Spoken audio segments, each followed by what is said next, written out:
Yemeni forces killed dozens of al-Qaeda fighters in the south, but are they fighting the right war? Across the Middle East, we ask, what does al-Qaeda look like in 2012? And should it be redefined? This is Inside Story.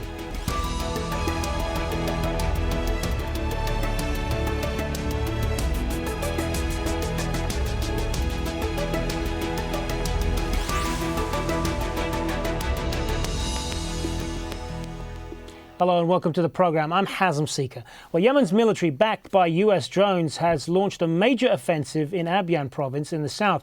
It is aiming to recapture large parts of the province under the control of fighters affiliated with al-Qaeda.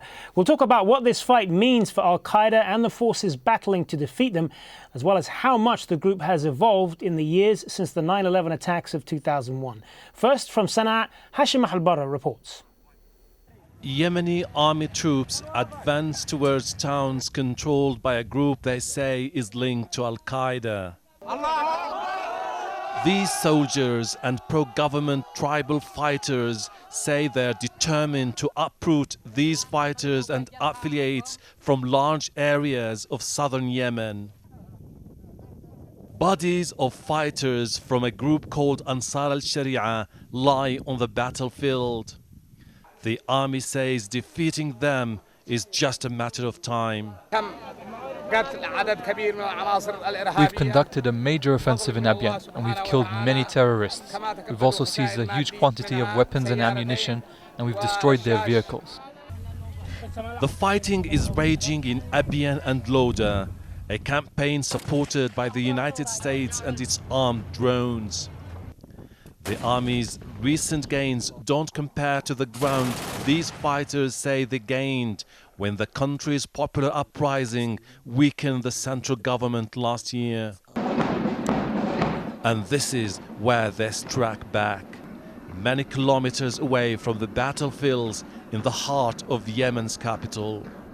Earlier this month, a military parade rehearsal turned into carnage when a suicide bomber disguised as a soldier blew himself up, killing more than 90 troops. At their funeral, the army leadership vowed to carry on the fight. The perpetrators of this crime wanted to retaliate to the crushing defeat they have suffered in Abyan and Lodar. They abandoned many areas they had controlled for months. We tell them this heinous crime won't deter us from our goal, which is to eradicate radical groups in Yemen. The pledges of victory are motivated by the army's drive to restore its credibility.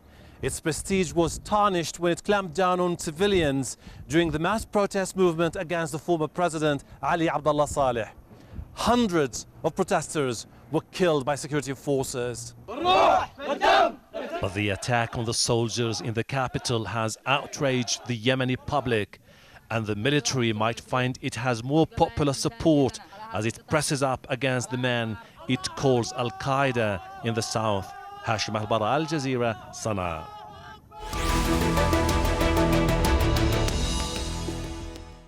So how different is al-Qaeda now, and should it be redefined? Well, to help us answer this question and more, we're joined by our guests. In Islamabad, Zaid Hamid, political analyst and head of the security think tank. In London, Phil Rees, British filmmaker and author of the book Dining with Terrorists. And also in London, Robin Simcox, research fellow on al-Qaeda and counter-terrorism at the Henry Jackson Society think tank. Good to have you all with us, gentlemen. Now, we'll talk about what al-Qaeda means in the wider context in just a moment, but I want to get your reaction to the events in Yemen firstly. And Phil Rees, if I could start with you.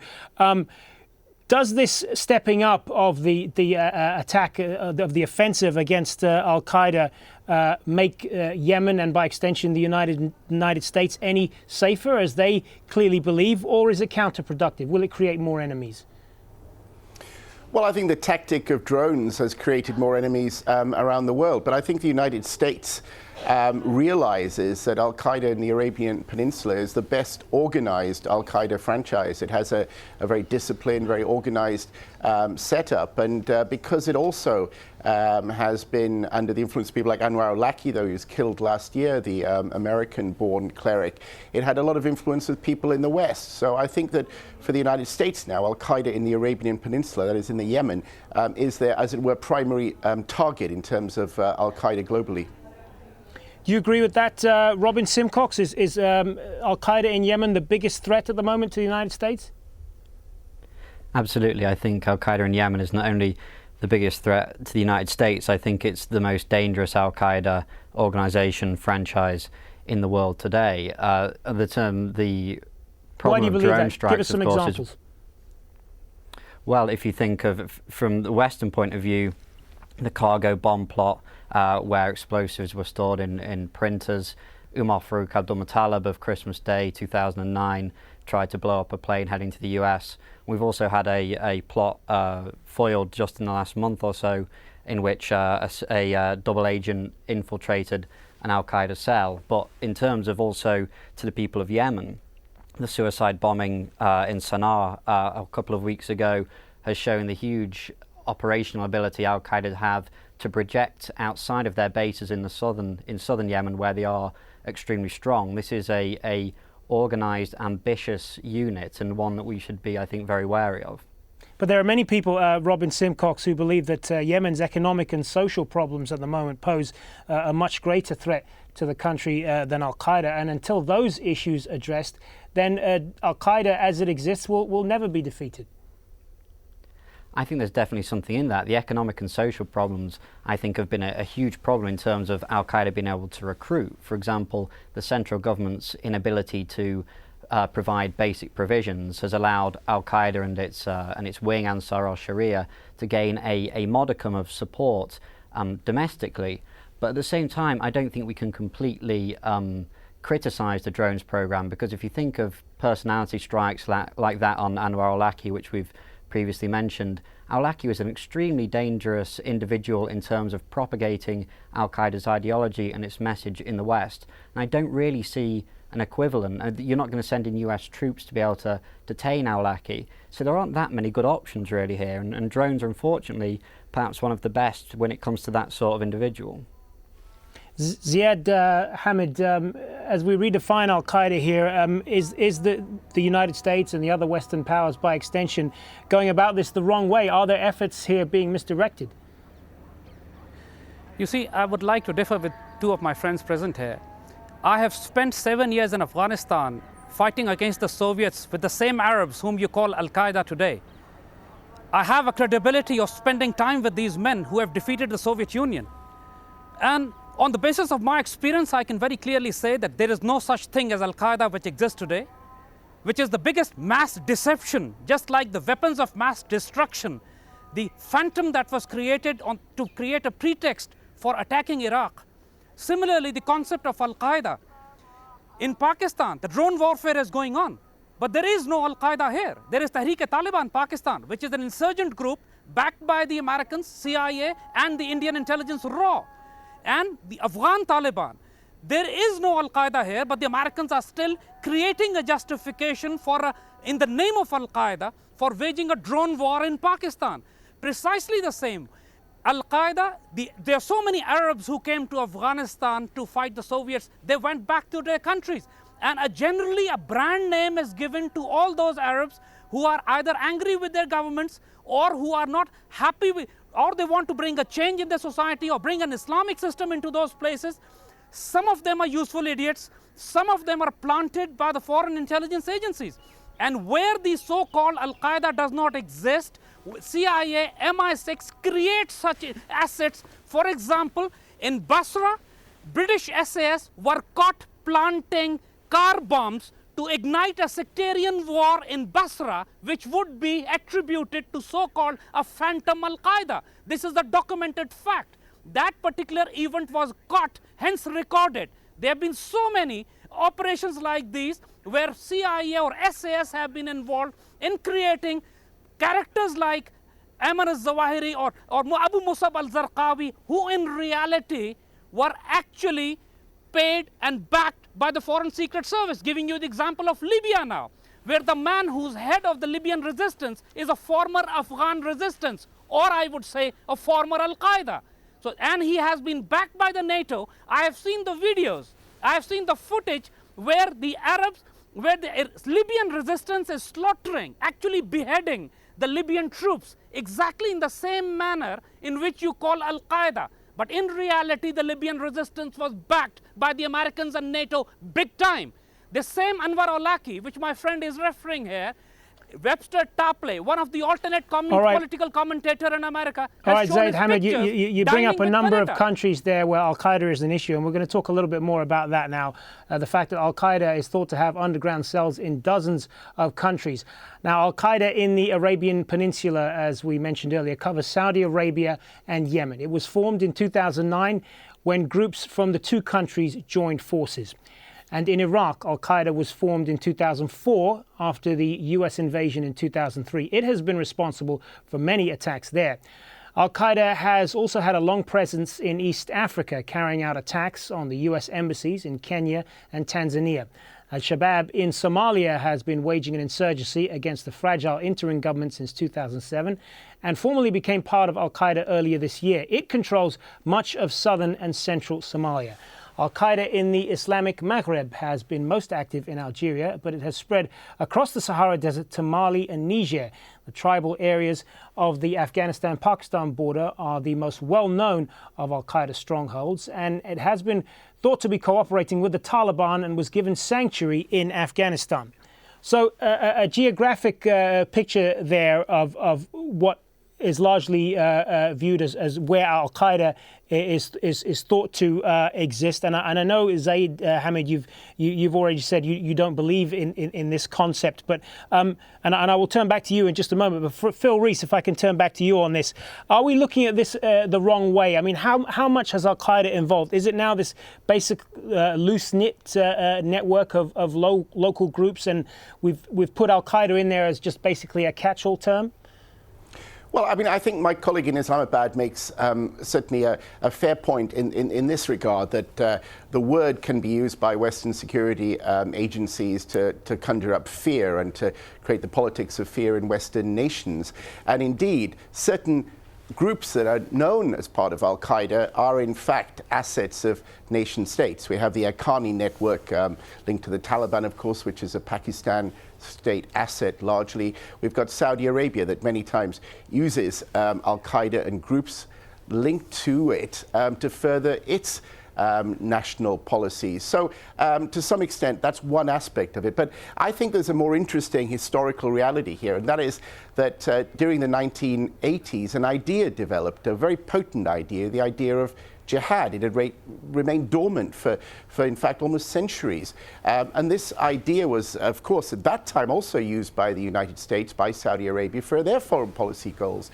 But the idea has had a great deal of it has spread, as we saw on your map there, but it had also a great deal of potency amongst Muslims. It has a real sense of they can understand why Muslim societies have been largely infiltrated, have been very poor. They've been unable to progress and compete with Western values over the last perhaps 200 years.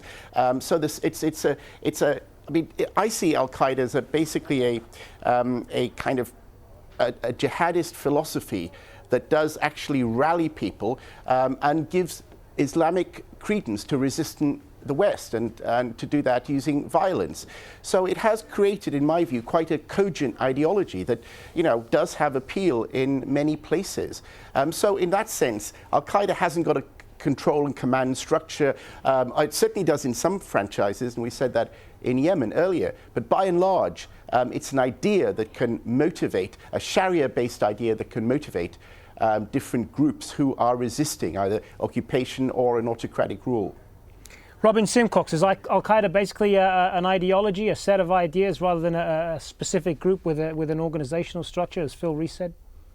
I think it's both. I mean, the organisation, and first of all, I would just say I don't want to get involved in the nonsense conspiracy theories that our Islamabad correspondent has put forward. I mean, the idea that this is some kind of CIA creation is just so patently nonsense that I don't think it's worth pursuing. But the fact is that al-Qaeda has a core group.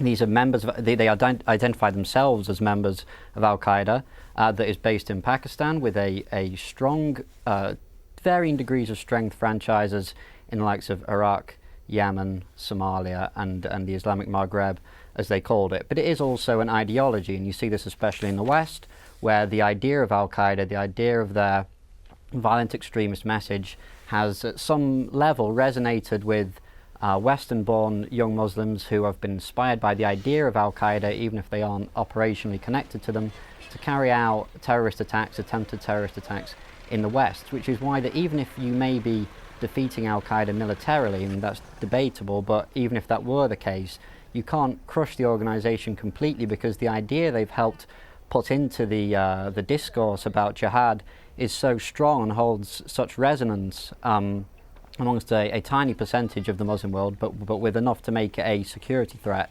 You can't defeat this just by defeating the organization al-Qaeda in the likes of Pakistan. You have to try and defeat the idea. So, Zaid Hamid, if you don't believe in the concept of an al-Qaeda as it's currently viewed, then how do you see these groups? How should they be seen then by the wider world?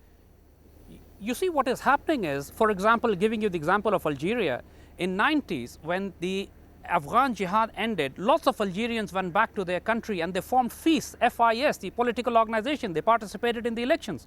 And they actually won the elections. And only when the elections were scuttled, when the military took over and started to prosecute these people, a war of resistance, a war, civil war began in Algeria. And then they were given a brand name of al-Qaeda, which in reality is a popular resistance trying to get back their own rights against their own army for defying them the political will through democracy. Now, this is what is happening. In so many countries and so many places, disgruntled groups always exist. And branding each one of them as a generic name of al-Qaeda is total rubbish. It's disinformation, and it is a wrong threat analysis. In Pakistan and in every country, whomever you call al-Qaeda, they are in such fringes. They are such a minority. For example, Pakistan is 180 million people. And the people who subscribe to the suicide bombings and who are fighting the Pakistani state are not more than a couple of thousands. That's it. And these are the people who are, in Pakistan, we very strongly believe, it doesn't matter what my friend who says that this is a fallacy or it's a fantasy, it's rubbish. The fact in Pakistan is that the entire security establishment of Pakistan very firmly believes that Tehreek-e-Taliban Pakistan, which is being associated with al-Qaeda, is actually a raw and CIA-funded organization. This perception cannot change in Pakistan.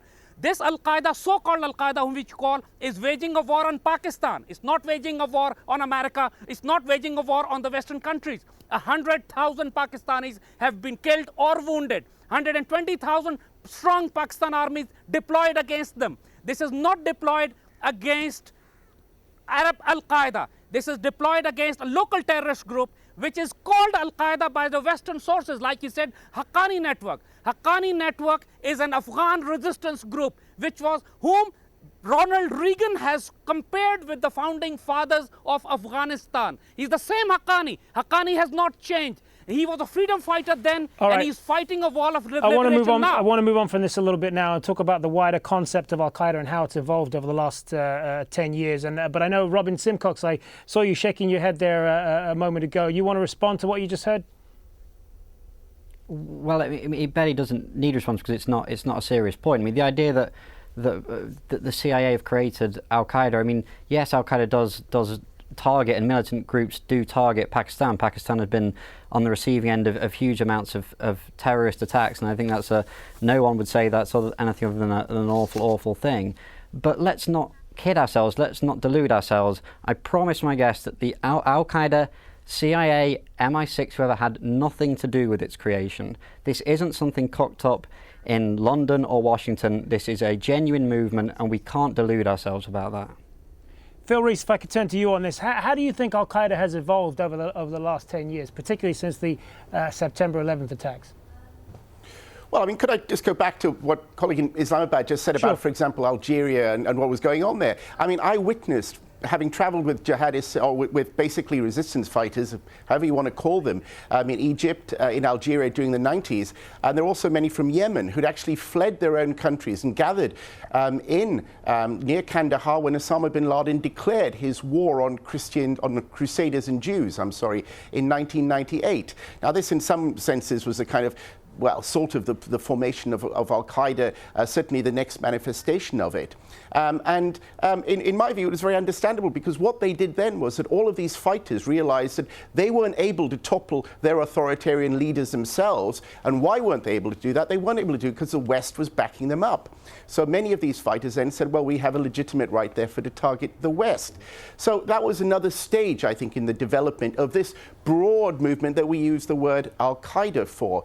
Of course, after 9/11, I think al-Qaeda in Afghanistan or Pakistan, in the border there, has been severely weakened. And, we've discussed its growth in other areas in Somalia. But the key thing, in my view, is that this is an idea. It's an idea that tries to purify Islamic countries and Muslims generally. I remember talking to one jihadist who talked about Osama bin Laden, that he'll be seen like Martin Luther was in the Christian church in the Reformation. In other words, Martin Luther was very critical of the papacy, the corruption that existed, and to some extent that exists in a lot of Islamic states, amongst Islamic institutions. So there is a grassroots attempt to redefine Islam and to challenge the way that perhaps Islamic states have largely been either occupied or corrupted by Western forces over the last 200 years. So I think there is this very, very potent idea, and it's a Sharia-based idea, and it legitimizes violence using Quranic texts and hadiths and other aspects of that. You can debate that or not, but certainly that is one of its potency, and it gives a definition to the caliphate in the Ummah. And most Muslims certainly many would say that they need to believe in a caliphate. That's part of the faith. So these aren't particularly abstruse or abstract ideas. There's things that have a resonance with Muslims throughout the world, especially Muslims who feel that their identity has been trampled on by Western civilization over the past centuries. I want to ask you as well about bin Laden, Phil Rees, and how he was generally viewed by people within al-Qaeda. Because if we talk about the release of the al-Qaeda documents on the 1-year anniversary of bin Laden's death, and the release of those documents, which we have to point out was selective release by US military and intelligence agencies. But they did paint a picture of a leader who didn't really seem to have a handle on the organization, and that the other groups, al-Qaeda affiliated groups across the region, were basically doing their own thing, if I could put it that way. Does that fit in with many of the people that you've spoken to on this particular issue? Well, al-Qaeda is not a Leninist type of organization, in other words, with strict power structures, with some kind of command and control structure that most insurgency groups are understood when they're studied in the West. So in that sense, it's not surprising that bin Laden didn't have that kind of control. But also, it's actually quite a democratic organization. Remember, in the last 10 years anyway, it's a product of the internet. There's a lot of debate that goes on. Certainly, many insurgency groups have had purges. If there's been a discussion, an iron fist is laid down. There is actually debate around throughout al-Qaeda, so it's never really been that type of organization that's laid absolute plans down in secrecy and all that. And in fact, the debate amongst the jihadist websites is testimony to that. So it wasn't all that surprising that bin Laden had sort of taken a slight back seat. Certainly, I think the ideas and the ferment of what's going on at al-Qaeda is in many pockets of the world, and the internet brings these together. All right, Robin Simcox, if I could turn to you for what is probably going to be the final word here. If we continue with this idea, this perception that the many believe, the critics of the United States and the West, that al-Qaeda is basically a concept that is being used to justify a certain foreign policy and defense budgets, aren't there a number of examples where this could apply? Well, I think there is a danger that al-Qaeda can be seen, any militant group, people lazily put the label of al-Qaeda on them. I think that does happen, and we need to extract al-Qaeda from other Islamist and militant movements. But at the same time, Al-Qaeda as an organization, as an idea, and as a dangerous threat to both the West and the Middle East certainly exists. These are people who identify themselves as Al-Qaeda. Look at the jihadist forums. These are groups that use the brand name. It's not like we're projecting it on them. They take this themselves. That's going to have to be the last word. We've got to leave it there. We are unfortunately out of time, but I want to thank all three of our guests, Zaid Hamid in Islamabad, Phil Rees in London, and Robin Simcox also in London. Thanks very much for your time, gentlemen. Good discussion. And that's it for this edition of Inside Story. Remember, if you want to send us your feedback, you can just email your thoughts to us at insidestory@aljazeera.net. Thanks again for watching. Bye for now.